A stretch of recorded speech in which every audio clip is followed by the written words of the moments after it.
Ito po ay patuloy na aking pagre-report sa taong bayan tungkol sa mga development, sa mga kaso hinggil sa mga flood control project na iskandalo.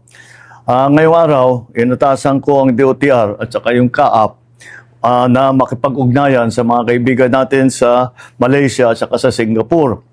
Dahil ang mga pag-aari na helicopter at saka eroplano ay mukhang doon tinatago ni Saldico. At nakarehistro po ito sa kanyang kumpanya na tinatawag ng Misbis Aviation and Development Corporation. Ngunit nagkaroon na ng freeze order ang AMLAC, kaya lahat ng galaw at disposisyon ng mga aircraft na ito ay lalong-lalo na ngayon ay ipinagbabawal.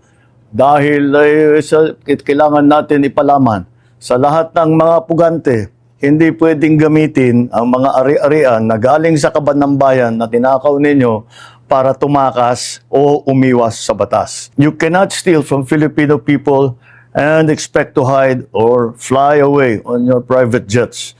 You have the money to run, but you cannot outrun the Republic of the Philippines. Kaya kayo mga pugante, umuwi na kayo.